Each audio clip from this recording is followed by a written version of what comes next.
hopefully you are in the right class or presentation. This is going to be starting components or components basics or components 101 or components, whatever you want to think of them. But it's groups and components, the foundation, and my name is Tyson, and we're going to jump in and get going. So hopefully you are here because you're maybe perhaps somewhat new to SketchUp or have used SketchUp somewhat, but this whole components thing you've heard about, and you're like, what is this components thing? Why do people keep talking about this? And it really is going to be one of the most powerful tools that you're going to learn in SketchUp. So we're going to dive in. Okay, to start out with, let's talk about why you would need groups and components in SketchUp. And there's a couple of reasons, and probably more than even we can talk about here. But what happens is you have things like this. You have these two separate boxes, right? And you're going along. You take box, let's call it A, and you move it over here to the corner. And you just move it over, and you say, actually, no, I didn't want to do that. And you move it back. And you get that. You get this, what we call sticky geometry. It's not what you want. And now you're flustered, and you throw your hands up in the air, and you say, SketchUp is terrible, I'm never coming back. We don't want that. Okay, so let me jump out of that. That merging behavior, where edges like this, when you take two edges and drop them on top of each other, and they merge, because SketchUp, when you have an edge over another edge, you don't have two separate edges. You have now a series of broken edges. For those of you who were in the class yesterday morning, you would know that. And it's just not always the behavior you want. So we want to talk about how to separate these objects out into separate groups that can act as such. And that's reason one why you're going to use groups and components. Now, let's do a quick example of some of the various groups and components that you might encounter. And actually, these are primarily components. But we're going to get into most of these this morning, some of these in the class after this. But what you have are various types of components. The most common are something like this, where you have, we'll call them freestanding components. They're just standalone, nothing, not related to other geometry.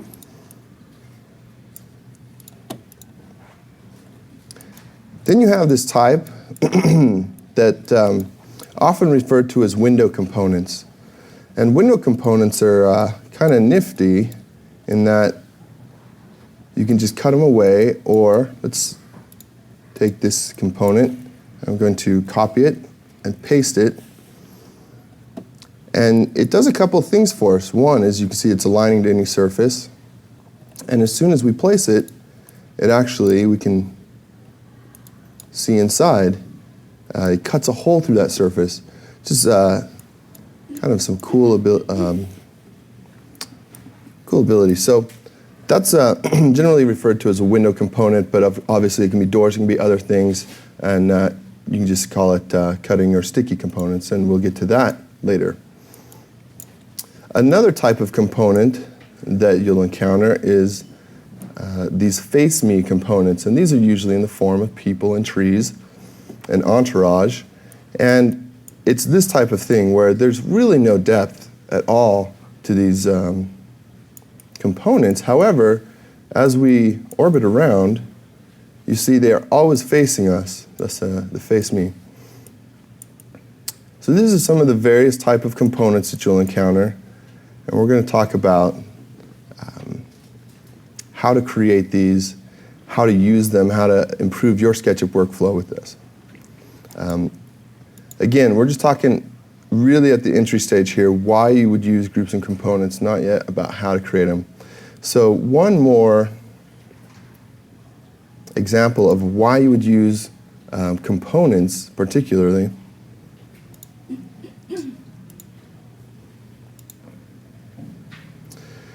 So let's say we've got this little scenario here. We've got a little classroom. In some parts of it, it's somewhat detailed. We've got some writing utensils and books and desks and these chairs and various books around here and some apples for the teacher and yada, yada, yada. This scene, as it is right now, is broken up into components. All of these desks, for example, are components. All of these books are components and so forth, windows and et cetera. And as a scene, this file is only 385K kilobytes. It's a really small file, easy to email to somebody, easy to manage and store, and that's because components. If we take this same file and exploded these components, that same exact file, exact same geometry, now becomes 5 gigs. Okay, it's 4,988K to be exact, if we exploded all these components. So we went from 400K to 5,000 by not using components. And in fact, your performance, your SketchUp performance is also decreased. So there's another reason, as we'll see, why it's great to use components. Your file size goes down, SketchUp works better, you've got better organization, so many reasons why. So with that, let's talk about how to create components.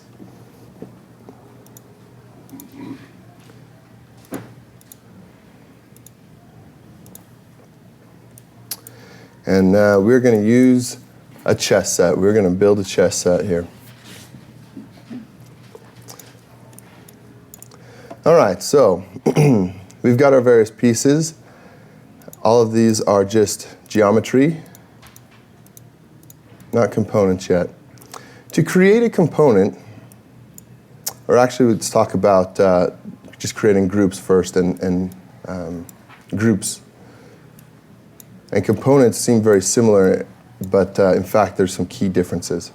So we're going to take this pawn, and you can right or context click, and in the sub-menu you can say make component or make group. You can also go to the edit menu, say make component, make group. And for components, there's also this icon right here to create a component, and you'll get your component window. But for our purposes right now, we're going to make this a group, okay? So the pawn, make it a group. And the queen, select this, right-click, and we'll make it a component to see what the difference is between groups and components. And one of the first differences you'll notice is you have some naming and other options with a component. But the immediate benefit is as you look at these, you no longer have to select all the geometry, so we don't have to say I need to grab all of this geometry to move it. You don't need to do that. It's already grouped as one whole. And both of these are.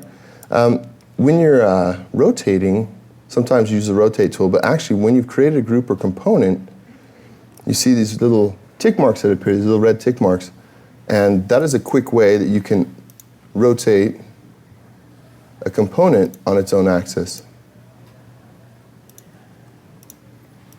Or a group,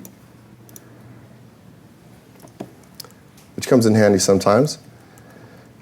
So from the start, it doesn't seem like there's a lot of differences between these groups and components. Yeah?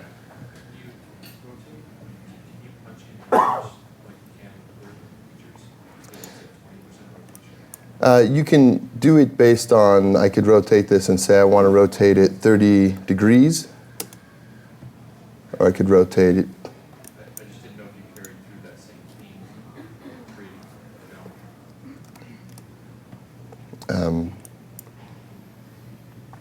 So I'm going to undo this. Okay, so let's remember the pawn is a group, queen is a component. We'll make a couple quick copies of this. And the queen, a couple copies. Here's the primary difference between groups and components. Groups are individual entities, so by copying this pawn a couple times, if we edit this, which we will talk about more, if we edit this and say, let's make the base far more extended, you can see that this group is affected and the others are not. And we could come back to the original group, extend it out. But we're only affecting that one single group. A component, however, let's pick one of these components and do the same thing. Components are instanced. So any changes you make to one component happen across all the other components. Thus, the first rule of groups and components, when you're modeling along, you're like, well, should I make it a group or a component? The rule of thumb is if you're going to repeat it even once, you make it a component. Even if you don't plan to make changes to it, you still make it a component. For a couple reasons. One, every time you make it a component, you don't gain file size. Or every time you make a copy of a component, you don't gain file size. You can make 100 copies, and as far as SketchUp, the file size is concerned, you've only got one. You make 100 copies of a group, and you've got 100 unique copies, and you've got 100 times the file size. Okay, 100 times the actual geometry. So that's one reason. Second reason is you will change it. You don't think you're going to make any changes, but you will come back and I don't need to make it a component. I'm not going to make changes to this. But in fact, I'm just telling you, you will. I've made a few SketchUp models, and I've made that mistake a few times. So that is the primary difference between groups and components. Now, yeah? Is it simple to uncomponent something if you decide you want to vary the two of them? Definitely it is. And we're going to get into various ways where you can explode or make a component a unique instance from the rest. So we will cover that for sure. Yes? Do changes to a component just apply within that document, or do components get used across multiple documents that you then change them all? Or? They are unique only to that document. If you have a component shared to other SketchUp files, they are not linked at all, only linked within the same file. Yeah? Can you just drag and drop a component from one file to another, and then it would be in that file? Almost, yes. Yeah. Yes, and we'll cover how to bring that in. There are various ways to do that, and so that's why I say almost. The answer is yes. They won't be linked, just to clarify that, but you can bring components from another file easily into various SketchUp files. Okay, so one of the questions is, why would you make a group? Why do we keep groups around if components are far more powerful and keep your file size down and this sort of thing? This is my take on groups, and this is why I actually love groups, is that groups are expendable. Okay? So what happens is, as you take this geometry, and I don't have to worry about organizing it into component, I can just say, I need to move all this geometry over to some spot, or I need to move just these guys. So I'm going to take them, I'm going to make them a group, move them over here. I'll take these guys, make them a group, move them over there, and they're just a lot easier to manage. But as soon as I'm done with that and I don't need it, I'll just right-click and say explode. And it's ungrouped. If you make a component, and we're jumping ahead a little bit, we're not going to talk about component browser just yet. But any component that you make, as you'll see, that queen is in a component browser. And if we take the queen, and I've got that as a group, let's explode that, and I explode it, or if I exploded all of these, it's still in the component browser, which means if you just wanted some throwaway, I just want to move this over here or group it together and hide it for right now, you make it a component and it's in the component library, and then you have to go through the component library to delete it from your model. Okay, so components are saved into your library for that model. Groups are expendable, completely expendable. And there's great reasons, like moving geometry and then exploding it, or just grouping something together, hiding it so that you can work on something else, grouping something together, putting it on a layer, turning that layer off. The nice thing about groups is they're expendable. That's why I really like groups a lot. However, yeah. When you ungroup it, does it become sticky again? Or? Yes, absolutely. Could you repeat the question? I'm sorry, the question was, when you ungroup the geometry, does it become sticky again? And the answer is yes. As an example, I'm going to ungroup, let's say, these two queens. I'll explode them. I'll select this one and move it, say, to the endpoint of this one. And, well, because these are round surfaces, these aren't sticking as much.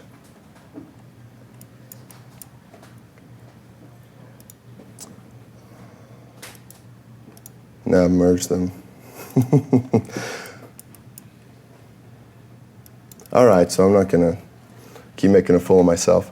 But yes, they become sticky again. Okay, so that's a quick overview. Let's get more into actually creating and editing these groups and components. Groups are really simple, as we've talked about. You select your geometry, you right-click, you make it a group, or better than that, you create keyboard shortcuts. For me, as you can see, mine is G. So I'll select this, hit G, and it's a group. Select this, hit G, and it's a group. Select it, hit G, and it's a group. And I can move these around separately, no problems. And for me, U is ungroup, which means I group them, ungroup them. That's what I talked about. They're just expendable, and that's the great thing about them. So let's delete out these other groups that we created and take this queen.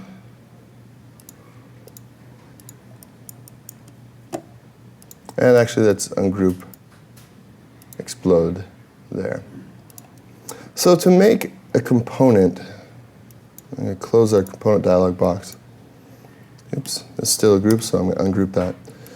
Select all the geometry you want, and then again, right or context click, or go through the menus, or the icon, all these various ways, and say Make Component. You have the opportunity to name it, and give it description if you want, because again, if you have components that you're going to share across multiple models or use multiple times, just descriptions may be useful for you. But these other options, we'll get to in a little bit, but replace selection with component should be on by default. Yes, what we want to turn that into a component, create that. So we're going to do that for all of these. So I can right click and say Make Component. Oops, I hit enter too quickly.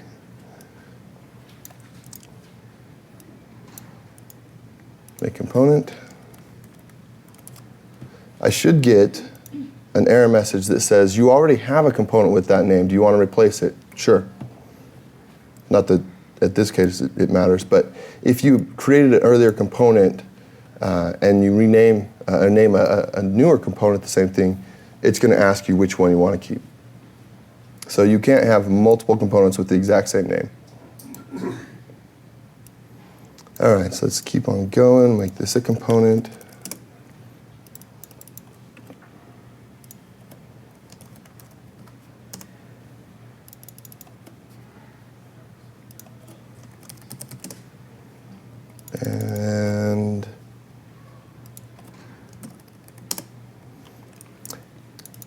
And we'll make this tile a component as well.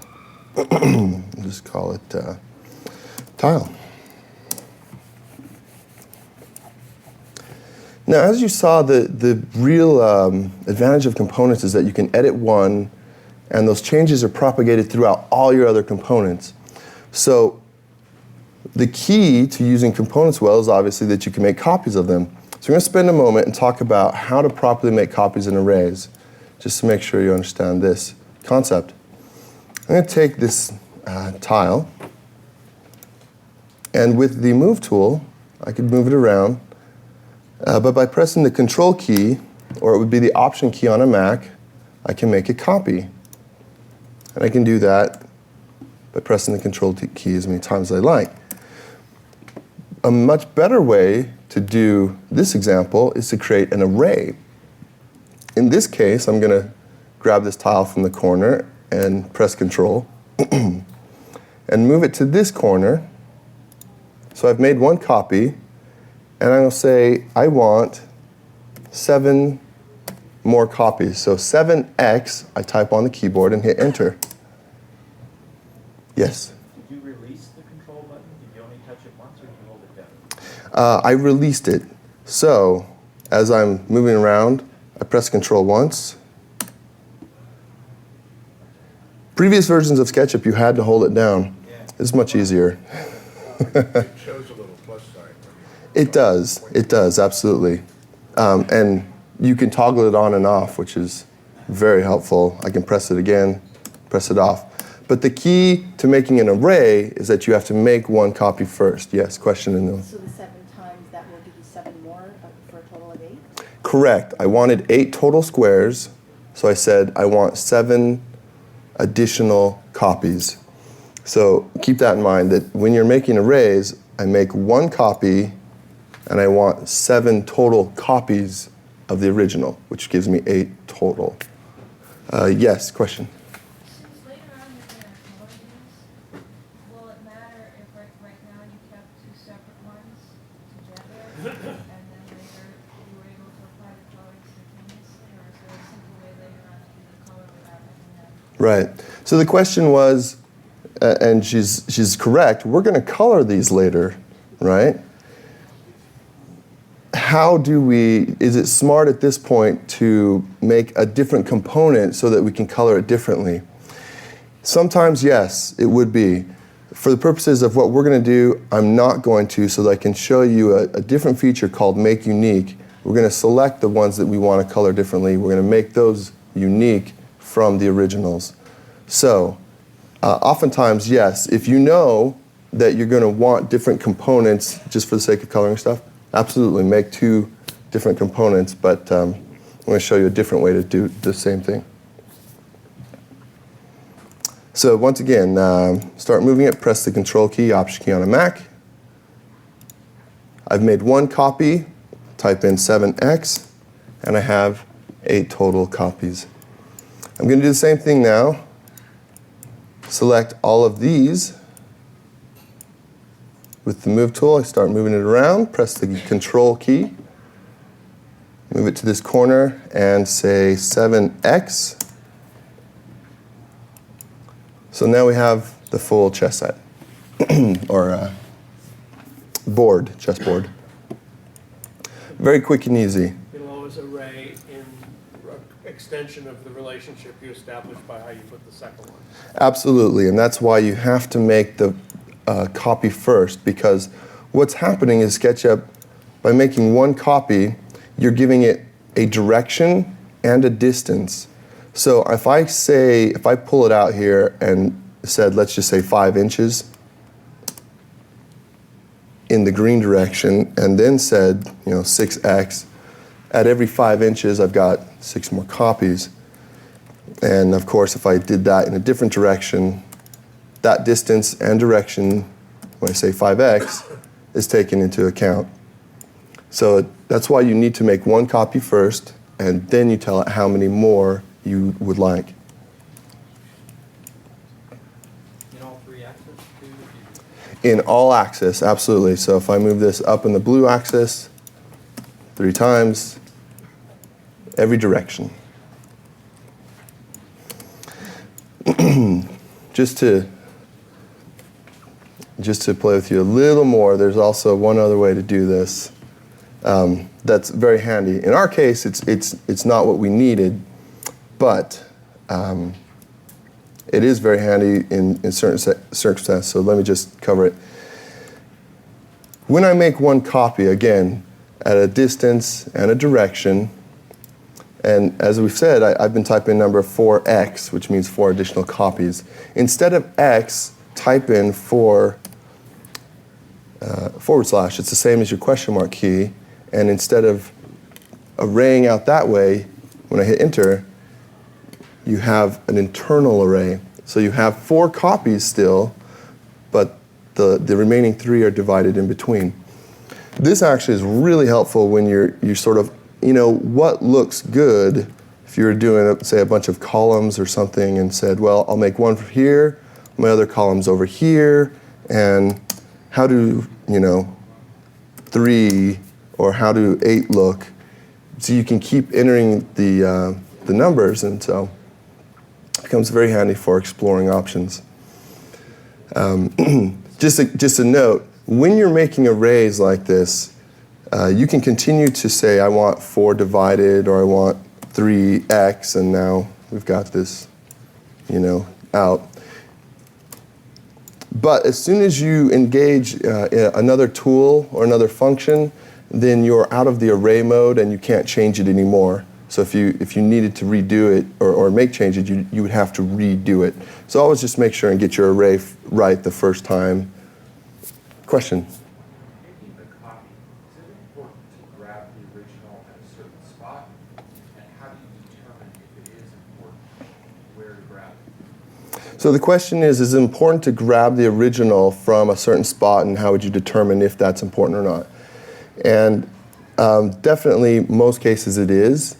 So in our case, where we're making this chessboard, we know that the square, right, we're going to repeat it 8 times this times 8 times this way. So making the original copy, I want to move it from that exact corner here, press Control, to that exact corner.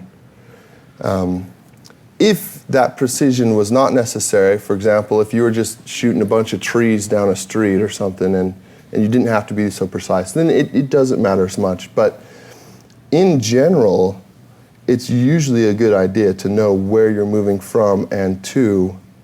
And so grabbing it from a specific point is usually very helpful to do. You're going to be joining geometry, grab it where you want to join it to. Yeah. So I'm moving from that corner exactly to that corner, and we'll say 7x. Okay, so let's finish out this board, and then we'll place our pieces on it. I'm going to take the rectangle tool, and because these are groups and components, I have no concern about drawing over the top of them this other rectangle, because it's not going to merge with them, right? So now I've drawn this separate rectangle. We can't see it yet, but as soon as I pull it down, we can see it.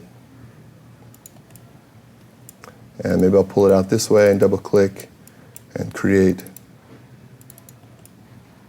a bit of a base. And of course, embellish this. This is not chess building 101, it's components, so we don't need to go into too much detail here, but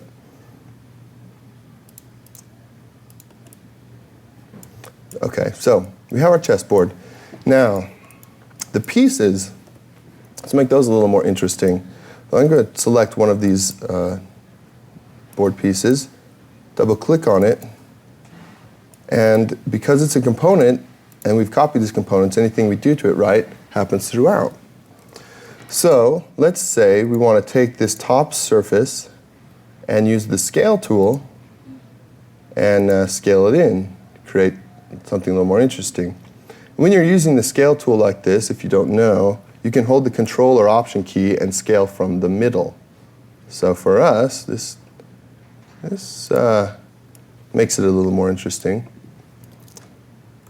We can make it more so or less, but You're just scaling the top surface, not the whole component? correct.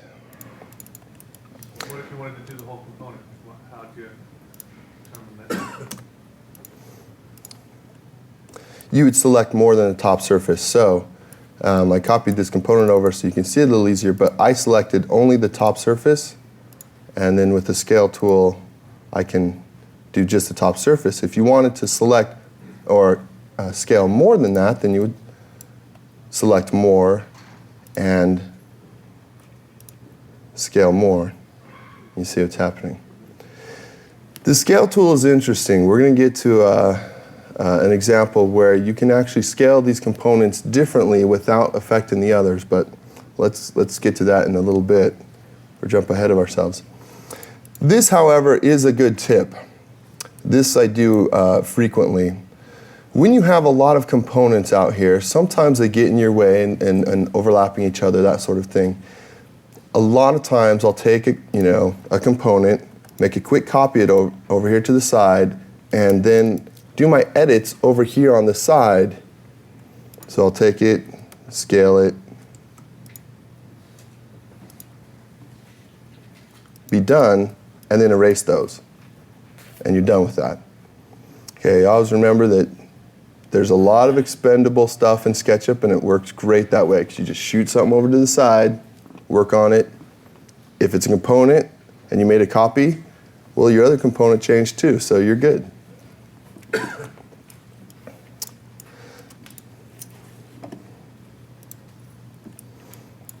Okay, so, excuse me. The question came up about painting components. So this is a good example of when you're editing a component or not. Now, we haven't really talked about, actually I've been jumping in and editing and I haven't explained this properly, so I'm sorry. Let's talk about editing these components properly. When you want to edit a component, you can right-click on it and choose Edit Component, or with the selection tool, you can simply double-click on the component. And now you're editing it. And click outside of the component to get out of editing it. Double-click, click outside. Double-click, click outside. Double-click, click outside. I find this far easier than right-clicking every time and say Edit Component. And you can also right-click outside and say Close Component. So if you're first using components and aren't really familiar with and don't have keyboard shortcuts and this sort of thing, this works fine. But I do recommend as you progress and get better at it, use this double click and click outside to get inside and outside of your components. It's much faster. It's also one of the reasons why, for me, my keyboard shortcut for the select tool is space. Big old key. I can get it from anywhere because I return to that all the time when I want to edit, select something. There's a lot of reasons why that works well for me. Whatever works well for you, I'm not advocating my keyboard shortcuts, even though they're the best. But yes, question. Tell us how to make those shortcuts. Okay, that would be fine. Keyboard shortcuts, since I'm harping on them, all sorts of things, it's only fair that I say how to create them. Little diversion, which is okay, we'll be fine. Under the window menu and under preferences. Now, if you're an Apple user, this is going to be under SketchUp preferences. From there, it's the same. System preferences. Right here, shortcuts. You just find what you want to use, and it's easier than scrolling through these very, very many to just actually get it narrowed down. So I say select and tool select. So I want to add a shortcut. You just press a key. So if I said J and then I hit add, it would add J as my shortcut. I'll hit space, add it. And if you've got, and by default you do actually have a number of keyboard shortcuts associated. So you'll very likely get this error message that says, do you want to reassign? Say yes, and say OK. And now this will remember anytime you open SketchUp that space is now the select tool, or P is push-pull, although it by default is already. So again, that's just preferences. On a Mac, it's under SketchUp preferences. On Windows, it's window preferences, shortcuts, and just find what you're trying to do. So So if I want to say edit make component, create a shortcut for it, or close components, this sort of thing. It's pretty easy to make your keyboard shortcuts. And one last tip for you. When you've made a lot of your shortcuts and you've got your configuration just the way you want it, it'll stay on that computer, but if you happen to have a work computer and a home computer or a laptop or various computers, you don't want to have to do that every time. So that's what this import and export are for. So with my settings and shortcuts now, I can say export these, and it's going to create this file, which I can say like Tyson's preferences or whatever. Export those to my documents, and then on your next computer, just take that file and say import, find that same file, and all your shortcuts and all your preferences are set now on your new computer. So you should only have to set these things once. Yeah. Would you put in that, I'm sorry, what's that? Is that exported file something you can open in a text editor and print out? I don't think so. Matt, do you know if that file is something that you can print out? I've never tried. I don't think so. Here and Just wondered what you type into the filter. type in. If you don't know what to type in, you can just hover over these various. So I could type in rectangle, and then under tools rectangle, or I could type in follow me. Yes. When you upgrade, when 7 comes out, will your shortcuts automatically be adopted? They are, in fact, in all the previous upgrades I've seen, it points to the right direction and finds those. If they don't, you still have your data file that you can export and import, but I've seen, in my experience, that all the new installs I've done are saved. Yeah? Does that import-export work well cross-platform? That I don't know. I'm getting a no. So you're going to have to set them differently on a Mac and PC. Thank you, Joel. Question was, do the import-export, does that data file work across platform? And so the answer is no. Yes? I'm so confused about the space as a selection. Is your cursor over something and you hit space? No. So if I'm drawing a line, or I'm in the line tool, if I press the space bar key, I've switched now to the select tool.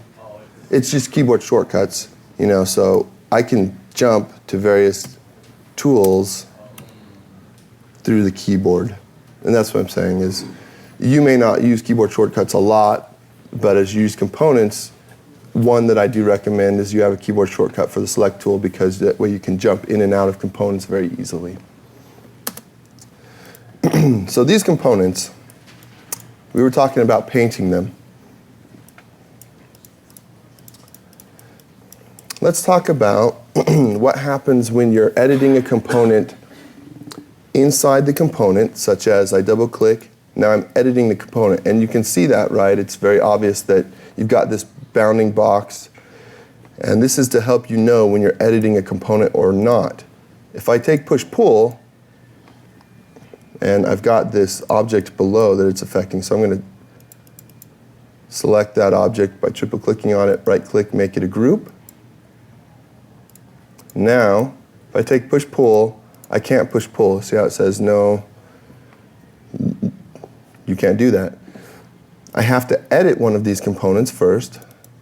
Double-click. Now I can push-pull these components. Well, the same works for painting.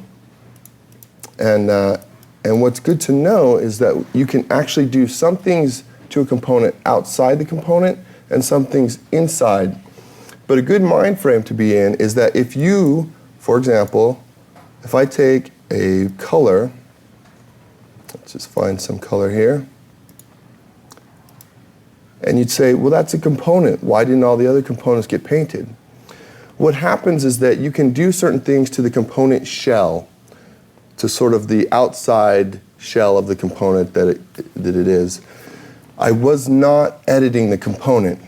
As soon as I come in and edit a component and say, paint that top face this red, now they're all done. And in fact, that one that we previously painted has a top face of red too, because when you're editing a component, as we did here, that overrides anything that you've done to the shell.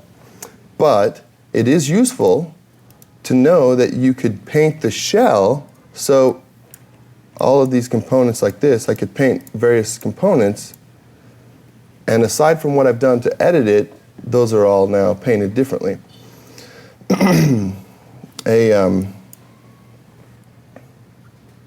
So I'm going to undo this, undo all these changes we've made. What's good to know is that when you're painting especially, we're in the default material, right? We haven't applied any materials to this. We're just in the default modeling, you know, that's what it looks like. And so if you paint something a default, I can paint the outside of this various colors and that sort of thing. It'll override that. Oops. Okay, so what we can do, excuse me, is, let's say we'll select all of these, and then I'm going to hold the Shift key down to deselect that base. So now I've got all of my components selected. And I'm just going to paint all of them with, say, this gray. We'll say some dark gray. Now, of course, we need different color on the tops so that our board looks right. Now, as was brought up earlier, if we come in here and say, well, we'll paint this a white square, well, that doesn't work for us. What you can do is select certain of these components and make them unique. So I could come through, I'll take a quick moment,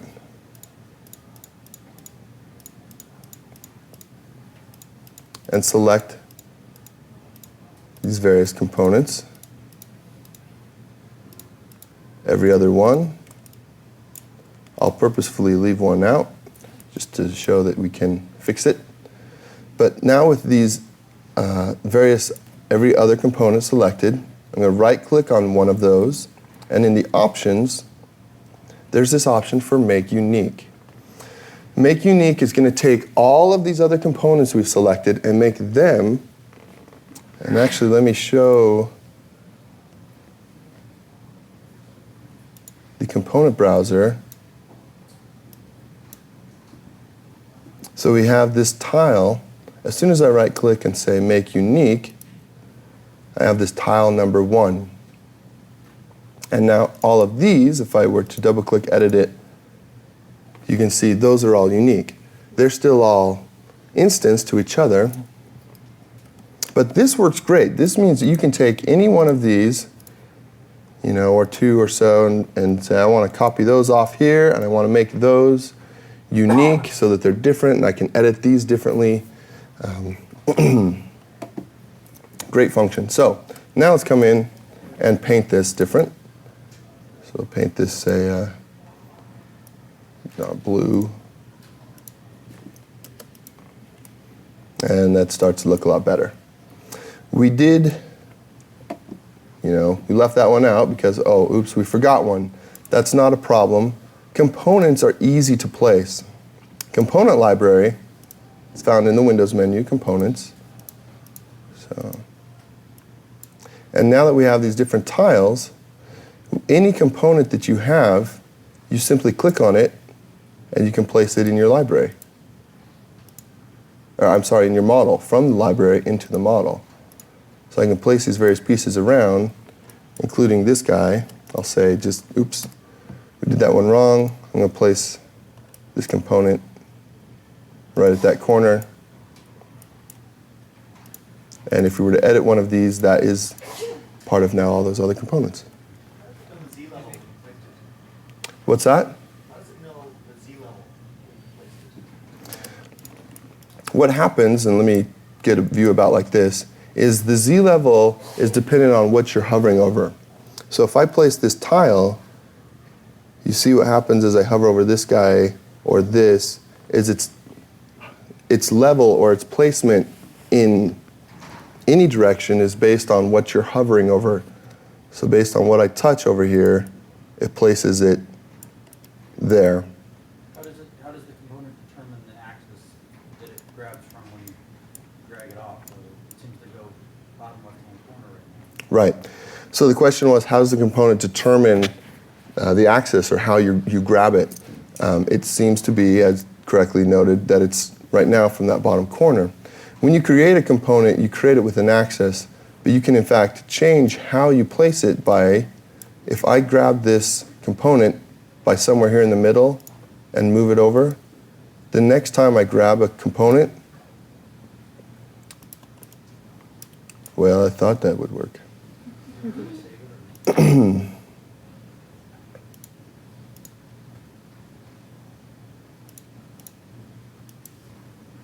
Okay, there we go. I moved the component, say, by this corner, up in the blue direction. Next time I pull it in, it moves it by that corner. Could you make two separate groups of one component and edit them separately, or will it still affect all components even if they're separate groups? If you want to make them and edit them separately, then you'd either make them unique, as we just did, because it will affect every component if you do not. If you made something unique, are you severing the connection to the original? Yes. So the question was, when you make something unique, are you severing the connection to the original one? The answer is yes. If you wanted to have these components tied back to the original, you would bring them back in as the original component. So let's. When you put that colored square on, it completely replaced the white square that was there? Yes. So, Yeah, so as we paint, it paints all of these. Now, let's talk about okay, yes, question here. Is it possible, like what you left out, rather than deleting it and replacing a new one, could you have selected the one that was there and then gone to a pull down and changed it from tile 1 group to tile 2 group?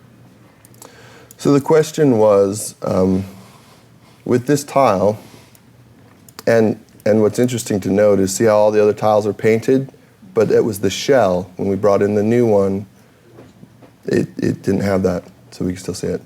The question was, could we select this, right-click on it, or go through some option and say, replace this with the other tile? Make it part of the other component. Right. And there is a way to sort of do that. If you go through the component menu, and just as an example, I'll grab several of these, all of different components, and I say all of those I want to replace, so I'm going to right-click on this tile and say replace all of those components. So that's another way that you could do it as well, is you could select certain of the components in your model and say I want to replace all those with the queen. Okay? So that is another way you can do it as well.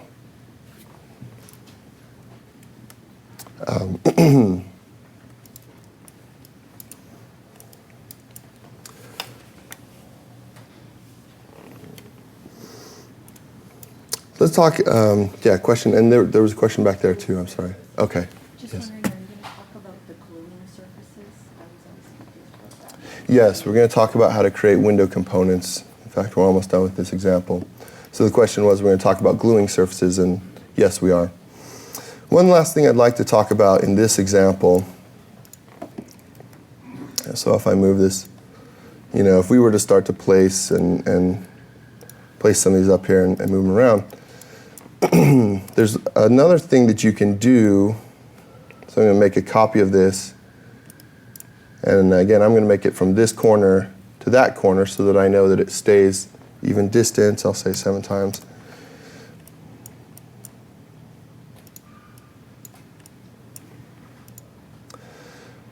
We know that anything we do to one of these are going to affect all the others, right? That's what the whole point is. However, just like with painting, there are things that you can do to the shell of the component. And the other one, another good one, is that you can scale it.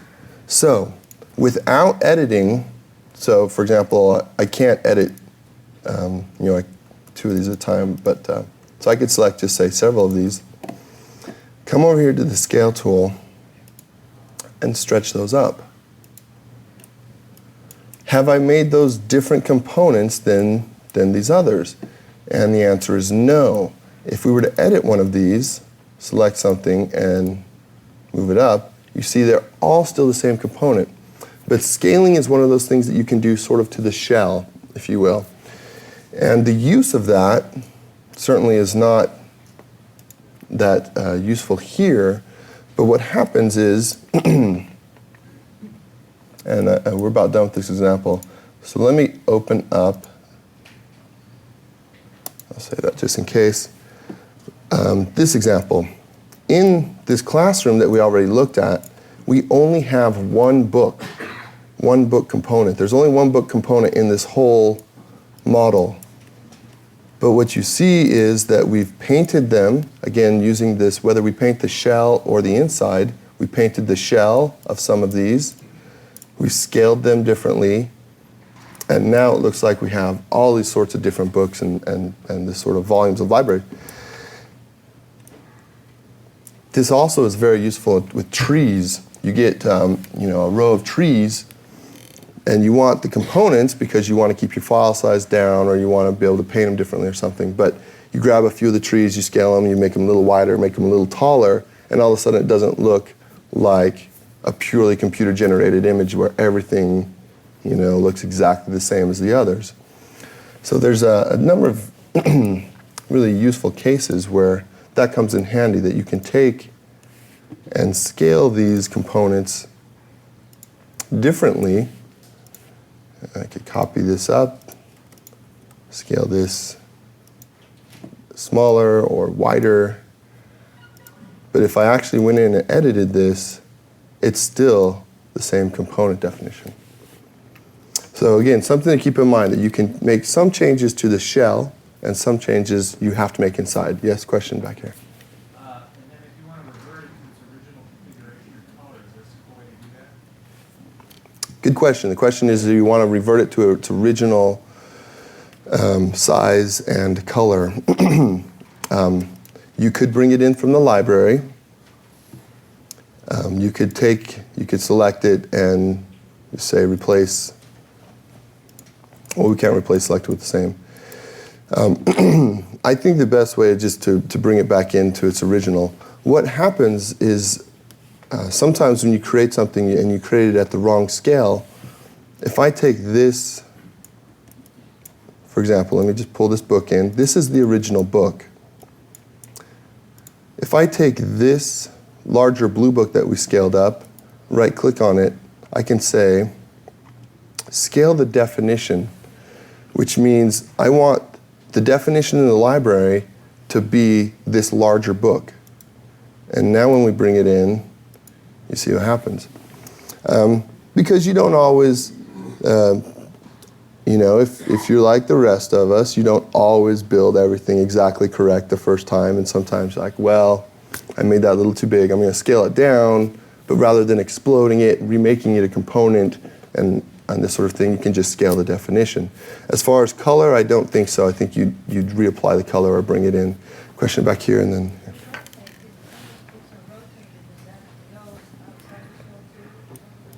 Absolutely.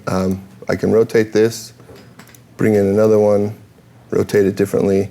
Rotation and placement are outside of actually editing. Good question, though, because you really do need to understand that when you are editing, so if I select and I'm editing this book, any changes you make, absolutely any changes you make, if I move this, you see they're all moving. If I rotate it, they're all going to rotate. Okay?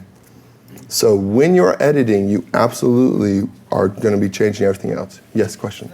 Would that be, if you flipped along the axis, would it do the same thing, though? That allow it to be mirrored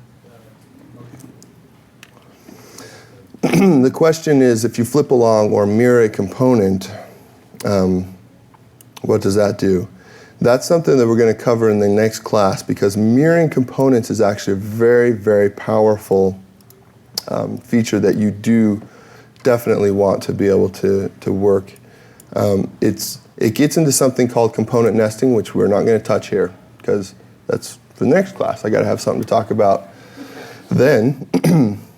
But yes, you mirror a component. Show you a quick example. Build this box. Make a component. Mirror it. And now you've got stuff going on both sides. It's a great thing. We don't have the opportunity to talk about it here because I do want to cover a little bit how to create window components, which are very handy. So, excuse me. We talked about that you can bring models in from the browser and that you can replace selected from the browser. This is something we'll talk about in this next class. You can save these as libraries that you can access in other models, or save them on a network so that all sorts of people in your firm can access them. Various things you can do, but we're going to talk about that later. Right now, we're going to create a new file. Yes? Are components that you create in a certain file drawing accessible from other files without opening? Is the component library accessible from any? The component library will be accessible if you save those out to an external library. If you have not, then they're only within that drawing. However, it's actually very easy to save them out. And you can see that. We'll show you that. So I'm going to create just a general box so that we can build a window component on.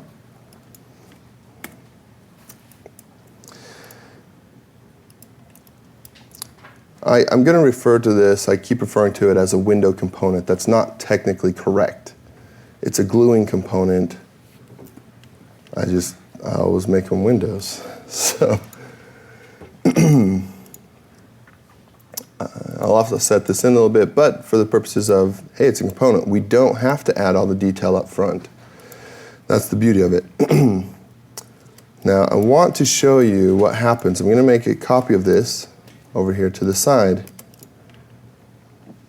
And in fact, just as an example, let me make this a copy as well. If I select just this rectangle, or just this window shape, and right-click, and say Make Component, we get the component browser, or Create Component dialog box. We can name it, say my window. It doesn't look any different than anything we've done so far. When you're making one of these type of components, that should be a big red, something's wrong, because you should get something different. Okay, see this cut opening? Not an option. This glue to none by default. Let me cancel this, and if I select this guy, say Make Component, you see how we have a little bit different options. So the question is, what's the difference in those two pieces of geometry? That's exactly it. The answer was it's on a plane. And more so than that is these shared edges. This edge is part of that surface and part of that surface, right? It makes up, it's part of creating both those surfaces. Shared edges is the key to making these work. When I push this in, for example, and select this, I'm selecting these shared edges. If I were to unselect a few of these, and right-click, well, I didn't deselect enough. Let me unselect some of that. We'll see if that'll work. And you see it doesn't work because it's having that shared edges. That's the key. So we are going to make this a component. make a component. It says glue to any, good. Cut opening, good. Window, create. Glue to any. What that means is when you bring this in from the component browser, it does just that. It glues to any surface that we want to place it on. And once you've placed it on a surface, and we can bring a couple of these in, it's locked to that surface, meaning that if I push-pull this, it's locked.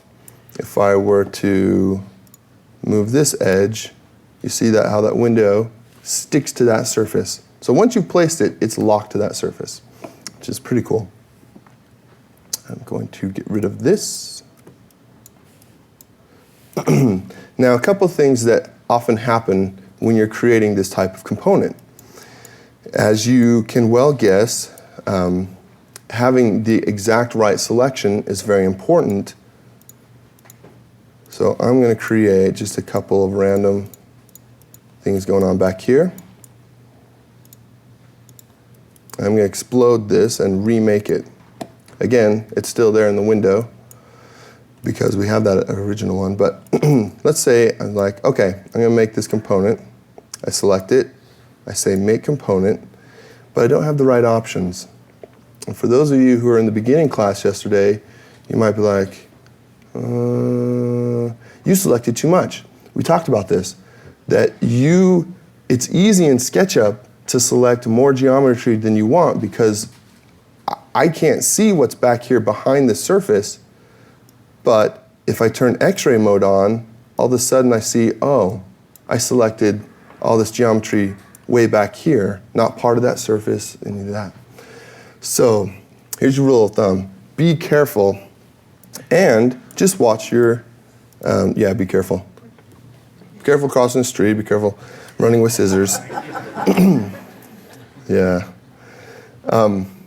If you get if you pull up your create component dialog box and it doesn't say glue to any, then you should know something's wrong. And the most likely thing is that you have a bad selection. So X-ray mode is great to be able to say, oops, I grabbed too much. I'm going to go to a different view. And that makes it easy to select just the window and create a component. It seems like a lot of times you select it twice. Is that just happenstance, or are you doing that on purpose? I'm probably doing that just to emphasize it, to emphasize the selection. The question was, I'm selecting it twice or so many times. I'm just being redundant here and then. So how do you make that glass look like it's clear and you can see into the... So the question was, how do we make the glass look like it's clear? And the answer is that we paint a transparent material on it. Let's turn X-ray mode off, pull in a couple windows, and we have various types. Edit this one. I'll give you quick mullions tip. All right. Draw. I'm inference locking for those of you in the class. See how I don't have to, I can just lock and touch on this corner.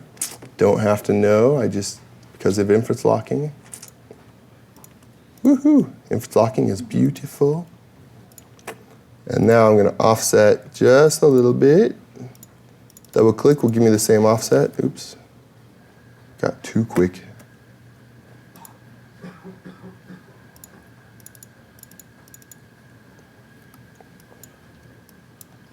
Erase and pull. All right, I'm getting carried away. I have fun with SketchUp too, right? I mean, we're all guilty of this. You start, you just get carried away. Okay, so translucent material, I just paint it in here. I can see through now because I've got this transparent material. You can make any material transparent. I could say bricks and paint some bricks on here. And if I edit that, I could turn the opacity down and I've got transparent bricks. So if any of you geniuses out there actually do invent some transparent bricks, we've got you covered. And yeah, that'll be cool. There was a question back here, and then we'll come up here. Wall thickness or anything here, so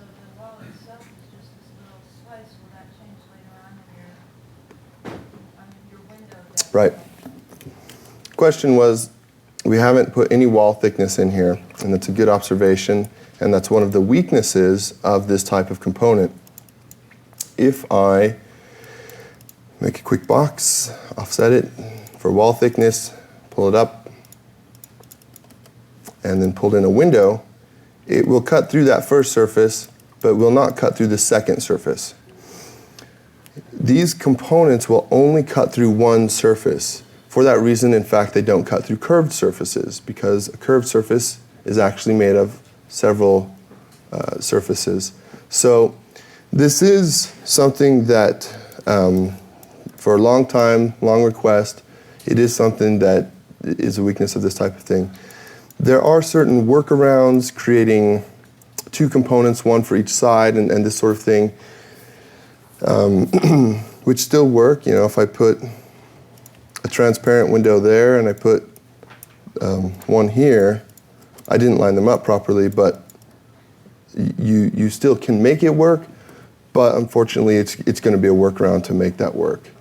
There was another question. I had basically the same question, but as an extension, what is the best workaround? I mean, what would you recommend? So the question is, what is the best workaround for thick walls? Can't you create your own window for those walls and then you just make it transparent on it? I got an idea. Yeah. If you took the wall thickness, like the wall thickness is here, and you just mirrored it, would you get the same on the back in the same place, and then you have both of them cut? You can mirror it. You can do something like that. The idea was, you know, can you mirror it to the other side, right, and you put them together. It works fine. What happens, the thing that trips you up is if you're building a lot of these windows, and for all intents and purposes, this is mirroring it. Come on now. If I take this and line it up, But wouldn't it be quicker because it would self-align? it doesn't quite work that way. Again, it's some of the weakness of these. The problem that you run into is that you can select both of these, say, and move them around. But if I select both of these and, say, group them so that they're together, or make these another component, you're going to lose the behavior that you want to have. So right now, as soon as I move it, you see that we lost that cutting ability. It just doesn't work well. Can't you integrate it at that point? What's that? Can't you integrate it at this point? You can explode it, and often say, sometimes that will work, sometimes it will not. The workarounds for this type of thing, to be quite honest, if I'm building something with thick walls, I usually don't mess with face me components. I usually build out or create something like this where I'll take that, make it a component, create it, and then what I do is do something like this, where I place my windows, but then I'll take them after the fact, explode them, and then come back in with a separate component of the window and the frame and stuff like that, built both sides, and place them then. That's my workaround. That's not the only one, but You take that window that you, from there, the component one, now can you pick up the windows and lines you made and put it in the middle? yes, except for I didn't particularly make this window to fit here, but yeah, I could take this, scale it over, scale it back so it fits, and then there we go. I might create both a front and a back, depending if you needed it inside, outside. And that leads to one more point, and we're very short on time. You don't have to build a window component to have it face or orient the way that you want it to. In fact, any old component, you can build in this sort of behavior. Unfortunately, we're not going to have time right now just to go into all the details of this, but if I make this component, I could say I want it to glue to any or only horizontal surfaces or only vertical surfaces. Let's say vertical. Set the gluing plane. I can say I want the gluing plane, right now it's there, and let's just leave it at default. Unfortunately, we don't have time to go into all the details, but so create that. Here it is. You see that it jumps on those vertical surfaces, it's gluing differently, and if I place it there, then it's going to be glued to that surface. So that's something to look into. It's actually really helpful. I mean, if you're just doing stuff like furniture and that, and you want it to glue to only horizontal surfaces when you're placing it, and when you're moving it around, you don't want it to pop up and jump around. It's a useful thing to do. So yeah, last questions. Go ahead. The best workaround that I've come across is a plugin called Windowizer, where you do just cut a hole, draw a square, Windowizer, and it draws a window, and it doesn't go through anything. Yes, the point was made that there's a plugin called Windowizer. There's a couple plugins to do Windows, and Windowizer is fantastic. It's a Ruby script, and if you are doing windows like this, it will just make them for you. And so it's a great tool. Other question, yeah? Occasionally, I've had a problem with the windows, go through the whole process. I'm making a mistake somewhere. When I go to attach them to a surface, they don't attach the right way. Like if the window was supposed to be like this, it ends up like this. Right. And what happens is this glue to any or glue to various surfaces sometimes gets confused. Let me explode this. But check and make sure that it says glue to any, this sort of thing. That's possibly what's happening. May not entirely be, but that's my first guess. Yeah. These plugins, do you have to pay for those, or? Question is, do you have to pay for the plugins? Some of them are paid for, are at a cost. Most of them, in fact, are not. And Windowizer, if you just look up SketchUp Ruby scripts, they're called Ruby scripts. It'll lead you to our forums and a number of other places, resources that share those. smustard.com, and there's a great, a fantastic site created by a French gentleman.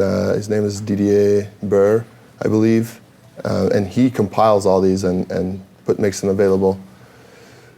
But this is not a Ruby class, so. But yes, you definitely should look into Ruby as you go on with SketchUp. Any last questions on components before we wrap it up? Okay, thank you so much for coming.